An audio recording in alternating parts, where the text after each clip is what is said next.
أنا متواجد الآن في وهذه لا ستاسيون ديال ليسونس اللي كاينة. هنا بالذات في هاد البناية هذه اللي حاليا فيها يعني مجموعة من المكاتب ومقرات شركات، ولكن باش معروفة بأتينتو. أتينتو سي ان سونتر دابيل، يعني فيه واحد المجموعة ديال الشباب الدور ديالهم هو انه كيخدموا مع لي زوبيراتور اللي كاينين هنا، واللي ربما حتى في دول اخرى كتجي لهنا على اساس انها تستغل اليد العامله.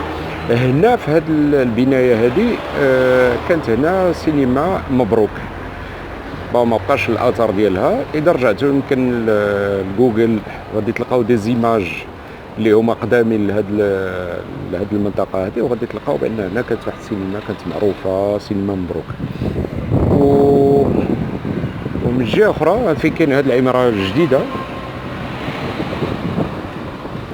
اذا زدتي غير واحد شويش كتدخل هذيك تما كاين الدخله ديال المصلى فين كان كراج رياح معروف، كراج رياح مشهور. الان غيرت الزاويه ديال التصوير. هاد السيارات اللي ماجين هما جايين من شارع فاس، واذا طلعنا مع هاد شارع فاس غادي نوصلوا للعماره، عماره مشهوره واللي تما فين كيتفرق شارع فاس الى جوج. شارع فاس الاصلي والشارع الاخر هو كنظن كاي هولندا، واللي كيفرقوا مع العمارات فنزويلا. اذا باش تعرفوا بالضبط انا هنا، يعني البنايه د اتينتو هي هذه بنايه عملاقه، وهنا ايضا ما كانش هاد العمارات هذه، شي كلشي جديد. جديد قديم، لان اذا حسبنا 20 عام 30 عام هادشي راه جديد، ولكن مور 30 عام 40 عام راه ما كانت بنايات اخرى هنايا قديمه. اللي ثار الانتباه ديالي هنايا هو هاد قوه الاشهار، ولكن بشكل فوضوي. وسبق لي درت واحد الفيديو على فوضى الاشهار في مدينه طنجة. كل واحد فين ما رشقات له كيعلق بلاكا، وهادو على الاقل معلقين في الحيوطه. مرة كاين اللي كيجي يحطها لك في الطريق، يعني في ممر، في لو باساج اللي خاص بلي بيتون. وفين غاديه هاد السياره؟ غاديه في اتجاه يعني الاستمراريه ديال شارع فاس. اش كندير هنا؟ الوجهه ديالي في الحقيقه هي المنار، وجيت هنا باش ناخذ لو بوس. وقلت انا من عشاق استعمال الترامبيه. ما عنديش مشكل ديال الوقت، وكنستعمل هذه البطاقه هذه. انا قلبتها، هي البطاقه ديال الزا، كتبان مزيان. ها هي. كما كيقولوا صحابي الحلاقي، كيقول لك اجرها كثير وثمنها قليل.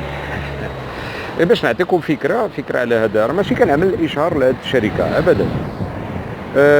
كنعمل اشهار للمدينه في الحقيقه، على اساس ان هذه المدينه نقلوا شويش من استعمال السيارات، لان ولات كتعاني من تلوث كبير على الخصوص في الساعات ديال الذروه. وكاين المواطنين باقيين ما عارفين شيء القيمه ديال استعمال وسائل النقل العمومي. راه الدول على برا راه هذه هي الوسيله الاكثر استعمالا، هي البيس والترين والترام اكسيتيرا والترامواي. السعر ديالها 25 درهم، ولحد الان هي عندي تقريبا 2 ans. دونك جو سي با لا دوري دو في ديالها شحال، ولكن هذه سنتين وهي عندي ريشارجابل.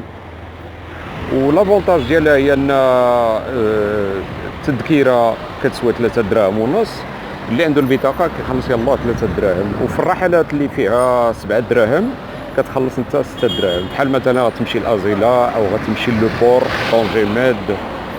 اوكي، نتمنى تكون هادشي اللي كنقوم به كيفيد. سينا كتبوا لي تما، قولوا لي دير هادشي راه كتخربق، يمكن نوقف هاد التخربيق ولا نزيد فيه، الله اعلم. تحياتي، وهذا اليوم الثالث من رمضان. تشاو.